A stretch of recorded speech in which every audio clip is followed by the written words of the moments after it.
Hello, my name is Leo, and welcome to another reading of The Elder Scrolls. Today we'll be reading King Edward, Part 5. Chapter 5, In the Crystal Tower. Inside the tower, Edward's first impression was of whiteness. Floors, walls, ceilings, all were white and radiated light. Their footprints made soft crunching noises on the rough floor surfaces. Except for that, it was still very still. Wait, wait, sorry. It's very still. With occasional soft, unrecognizable far-off sounds. Moylan moved confidently through the winding halls and long rooms. He seemed very black in all that white. They passed long pools of water with flowers that sparkled in the light. Where is everyone? Edward whispered. Wait. Can't hear that. Okay, where is everyone? Edward whispered. At table, I hope. I'm hungry, aren't you? No. Abruptly, a big, broad, ugly shape appeared in front of them and roared a challenge. Edward grabbed for Moylan's arm with both hands. Moylan shook him off irritably. Gods, boy, don't grab my sword arm. If ever you do spot a monster, stay clear. But Moylan didn't reach for his blade. He stood still while the monster wrapped its long arms around him and pounded on his back, still roaring. Moylan walled back and pounded on the monster's chest. Then he introduced Edward to the captain of the Archmagister's guard. Don't hug him, Moylan warned the troll, who grinned at Edward, showing pointy teeth. He'll break. I thought trolls were dangerous, Edward gasped as they ascended a long winding stairway. They are, but I'll have bruises for a fortnight. I'd have shielded, but I didn't like to hurt his feelings. He likes you? Oh, aye, it can be done, you say. Why does the Archmagister keep troll guards? They keep the rats down. More trolls, but these pay them little heed. Another long stairway. More corridors. A sort of guard room where 3 trolls appeared to be gaming with bones. Wait, X-Bones? One of them shambled to his feet and led them down a shadowy passage. A row of cages with large rats, huge rats. Then some with small odd creatures that looked rather like elves seen in a badly distorted mirror, though Edward kept his observation to himself. They gobbled and squeaked as the elf and boy paced quickly by. Goblins, Moylan said with distaste. They turned a corner and went past 2 cages that held only large stone statues. There seemed to be more cages off down another hallway.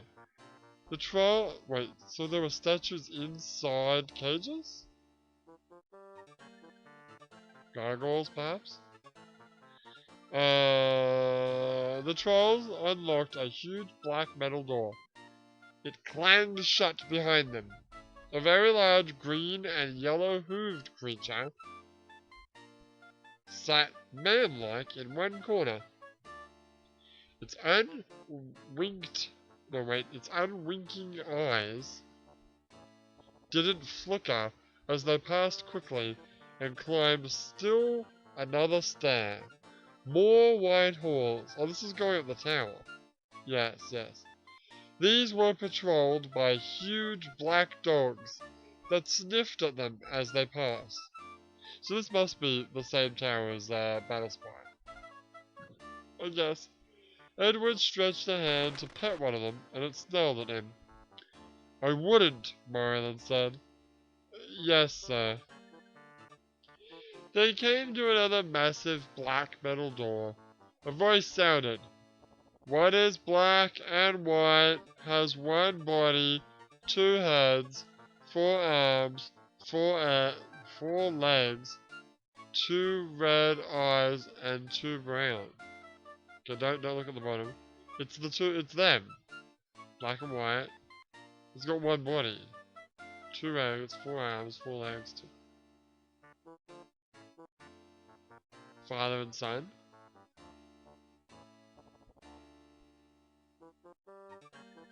That's disgusting, Marley yelled at the door. Hands on hips.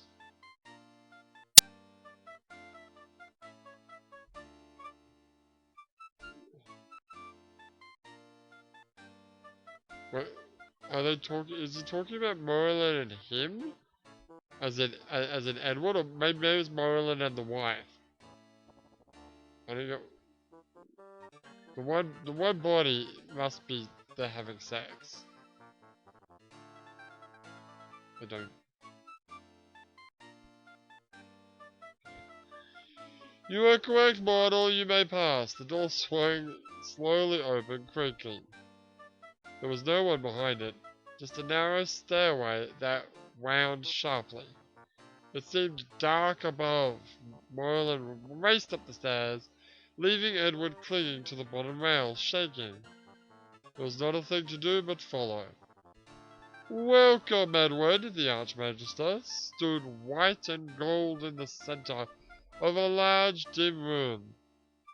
Huge windows looked out on the purple twilit sea below.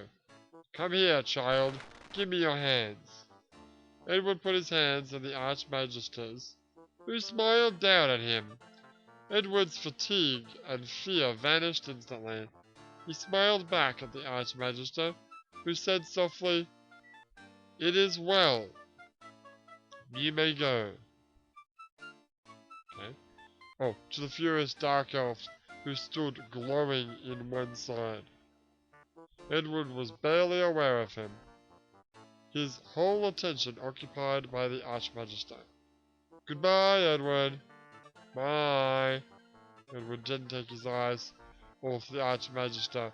From far away he heard the dark elf go down the stairs. He calls you son? The Archmagister said. Yes, sir. I asked him if I might call him father. You are not entirely comfortable about it. Edward sighed. No, sir. That may be as well. You will return to Daggerfall one day, and then you must be Cuckold's son. So, let the claim be on Merlin's side. The Archmagister moved companionably to the windows with him. The dusk was fast gathering as Edward stared out over the hill through which they'd journeyed. A dark figure appeared below and strode swiftly off into the night. That's Merlin! I thought he was going to stay the night. Strange was out there, alone in the dark. There are evil things out there, can't you?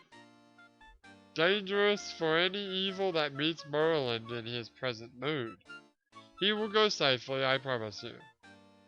Oh, but I haven't thanked him. He's been very kind, really. Why was he so angry about the door? It was just a silly question. The answer was him and my mother. Oh, okay, we get it. When they're asleep, and I'm not there. How do you make a door talk? Wait, when they're asleep and I'm not there? Why? Edward, stop. Think for one fucking second. Why would they have one body if they're just sleeping? You stupid idiot. It is an illusion. That's 3 questions. Which of them would you want answered? Aren't you hungry? Wouldn't you like a bowl of stew? Yes, please. I'd like to hear about the door, please. Ah, you think the talking door may prove more comprehensible than a surly dark elf. More interesting? Or safer? The Archmagister's large golden eyes regarded the boy thoughtfully. I don't know if I like him. Sometimes I think and other times I... Do you understand about liking? He said he didn't. You would be more comfortable if you felt the same way about him at all times, yet you do not. Yes, that's it, exactly. Do you understand? Moylan is not a comfortable man. Well, I don't mean that exactly. Sometimes like when we rode the dragon. The Archmagister laughed aloud. His laughter reminded Edward of chimes. Yes, I find comfort myself in having Moylan near at hand when dragons are about. A young high elf brought in a bowl of stew and set it down on the table. Edward felt a bit disappointed that the stew had come in such an ordinary way, until he remembered that the Archmagister hadn't sent for the stew. The priest at home in Daggerfall said it was a mark of evil things, that they cannot bear the light. What? Dragons? What are you talking about? Edward said between muffles. Moira doesn't like sunlight, and he's black. Ooh, hold up. Let's not go throwing out words like that. I see. Do you know what evil is? Well, if you do bad things, then you're evil? I see. If the cook had burnt the stew, would he then be evil? Edward grinned. No, just a bad cook. But if he did it on purpose, then I guess he would have done an evil thing, but maybe he wouldn't be altogether evil. Maybe he was just angry about something. Or perhaps the sort of person who is pleased by spoiling others' pleasures. Well, that's kind of evil. I guess that'd make my little brother evil. My little brother's evil. They sure like to spoil my fun. And you? Edward felt his face redden. I don't take any notice of them, he said quickly. The Archmagister's large golden eyes regarded him steadily. To his own dismay, Edward began to cry. He bawled like a baby. I don't know what's wrong with me, he gasped. I never cry, really, I don't. Hardly ever. Why ever not? Edward looked up. His tears had blurred his sight, but there seemed to be tears on the Archmagister's face. His hand reached up to feel the wetness. You have been very alone, have you not? The Archmagister said. Yes, until you brought the unicorn for me. I was all alone. They endure no evil, Edward sighed with satisfaction. Feeling relaxed and comfortable, the Archmagister was wonderful. We summoned the unicorn, Moreland and the dragon and I, and others. It's a great magic, and one no single man or woman may command. But don't trouble yourself overmuch, with judging good and evil. That's a human notion. Life is complex. I know of nothing that is wholly good or wholly evil, not even the unicorn. Edward's time in the tower passed quickly. There were few other novices, and the youngest of these was several years older than Edward. How many more pages? 3, okay. The boy spent several hours each day with the Archmagister. He learned to cast a few spells and to open his mind so that he could renew his magicka quickly while he slept. But often they just talked. Sometimes Edward was given a book to read. Other times he was allowed to choose one of the thousands in the library. Thousands? There's like under 200 in this game. He usually tired of them quickly He didn't read Elvish script easily. His tutor had taught him the letters, but their few books were in Britic.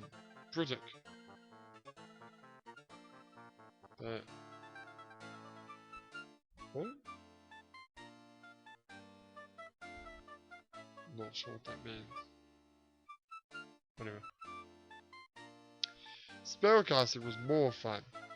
Fire spells came easily to him, and he learned to shield himself readily.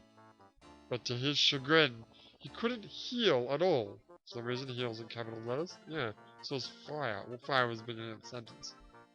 True. What do I hear was capitalized? He invariably made things worse for the unlikely rats he was allowed to practice on. I don't know what I'm doing wrong, Edward cried out in frustration.